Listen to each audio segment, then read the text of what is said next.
ত্রিপুরা রাজ্য বিদ্যুৎ নিগমের কর্পোরেটর কার্যালয়ে পিএম সূর্য ঘর মুফত বিজলি যোজনার উপর এক বিশেষ শিবির অনুষ্ঠিত হয়। এই শিবির পরিদর্শন করেন রাজ্যের বিদ্যুৎ মন্ত্রী রতনলাল নাথ। বিদ্যুৎ মন্ত্রী এই শিবির সম্পর্কে বলেন, দেশের প্রধানমন্ত্রী নরেন্দ্র মোদীর উদ্যোগে চালু হওয়া এই প্রকল্প রাজ্যের গরিব অংশের মানুষদের জন্য এক বিপ্লবী পদক্ষেপ।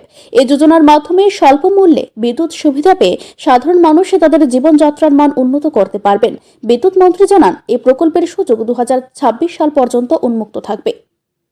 পাওয়ারটা যেন আমাদের যে জেনারেট যে হয় এটা যেন সোলার থেকে হয়, সূর্যের থেকে যেতে হয়।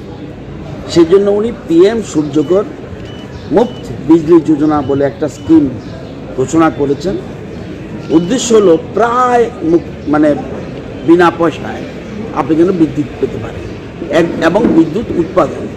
আমরা এখন পালাটানা বিদ্যুৎ উৎপাদন করি, আপনি নিজের ঘরে বিদ্যুৎ উৎপাদন করেন। এই যে সুযোগ দিয়ে দিয়েছে এবং এর থেকে আপনি রোজগারও করতে পারেন। একদিকে ফ্রির মতো প্রায়, আবার আপনি প্রোডাকশন করছেন, আবার প্রয়োজনে বিক্রিও করতে পারছেন। এই জন্য পিএম সূর্যঘর মুফত বিজলি যোজনা উনি ঘোষণা করেছেন। এবং এটা সবসময় থাকবে না, কেন 26-এর পরে এটা বন্ধ হয়ে যেতে পারে। এই বেনিফিটটা যে দিচ্ছে, যদি আমি 1 কিলোওয়াট বিদ্যুৎ আমি লাগাতে যাই, সোলার প্ল্যান্ট লাগাতে যাই, তাহলে আমার যে খরচ হবে এর 33,000 টাকা দেবে সাবসিডি কেন্দ্রীয় সরকার। আবার 2 কিলোওয়াট হলে 66,000 দেবে কেন্দ্রীয় সরকার সাবসিডি। আর 3 কিলোওয়াট যদি লাগাই তাহলে 85,000 টাকা লাগবে আমাদের সাবসিডি পাবো। এবার 1 কিলোওয়াট লাগাতে 65 থেকে 70,000 টাকার মতো লাগবে। বাকিটা আপনার দিতে হবে। যদি আপনি না দিতে পারেন, ব্যাংক বসে আছে, এখানে ব্যাংকের লোকও বসিয়ে রেখেছে, 5-6টা ব্যাংকের প্রতিনিধিরা এসছেন, এবং এই জন্যই এই স্কিম। এবং এখানে আছে ভেন্ডার, মানে যারা, আমি তো আর প্ল্যান লাগাবো না, এবং কেন্দ্রীয় সরকারের গাইডলাইন অনুযায়ী কারা কারা ভেন্ডার, কারা কারা লাগাবে, ঠিকাদার বলতে পারেন, কন্ট্রাক্টর বলতে পারেন, এটা ভেন্ডার, তারা এই প্ল্যানগুলি বসাবে। আপনার পছন্দ মতো, অনেকগুলি ভেন্ডার আছে, আপনার পছন্দ মতো যে কোনো ভেন্ডারকে আপনি নিয়ে গিয়ে লাগাতে পারেন। এই জন্য আমরা এই স্কিমটা এত সুবিধা দিয়েছে।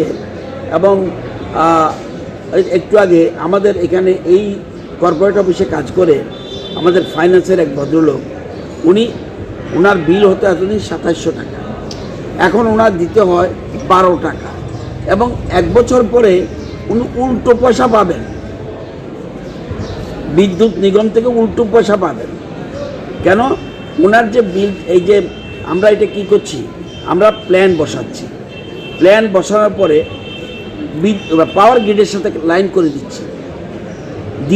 দিনে তো আপনার পিএম সূর্যঘর মানে হবে, এগুলি তো আসতে জেনারেট হবে, এবং এটা পাওয়ার গ্রিডে চলে যাবে অতিরিক্তটা, এবং রাতে যখন হবে তখন পাওয়ার গ্রিড থেকে লাইন ডাইরেক্ট দিয়ে দেবে। আপনাকে সুইচ পাল্টাতে হবে না, কিচ্ছু করতে হবে না। পিএম সূর্য ঘর মুফত বিজলি যোজনা রাজ্যের প্রতিটি মানুষের কাছে বিদ্যুৎ সুবিধা পৌঁছে দেওয়ার লক্ষ্য পূরণ করবে। এটি গরিব মানুষের জন্য এক অনন্য সুযোগ। বিদ্যুৎ মন্ত্রী ত্রিপুরার স্মার্ট সিটির সমস্ত অংশের মানুষকে এই যোজনার সুযোগ গ্রহণ করার আহ্বান জানিয়েছেন। পিএম সূর্য ঘর মুফত বিজলি যোজনা ত্রিপুরার বিদ্যুৎ খাতে এক নতুন দিগন্তের সূচনা করেছে। সাধারণ মানুষের সুবিধার্থে এই ধরনের শিবির ভবিষ্যতেও আয়োজন করা হবে বলে আশা করা যাচ্ছে। ব্যুরো রিপোর্ট, ঋদ্ধি নেটওয়ার্ক।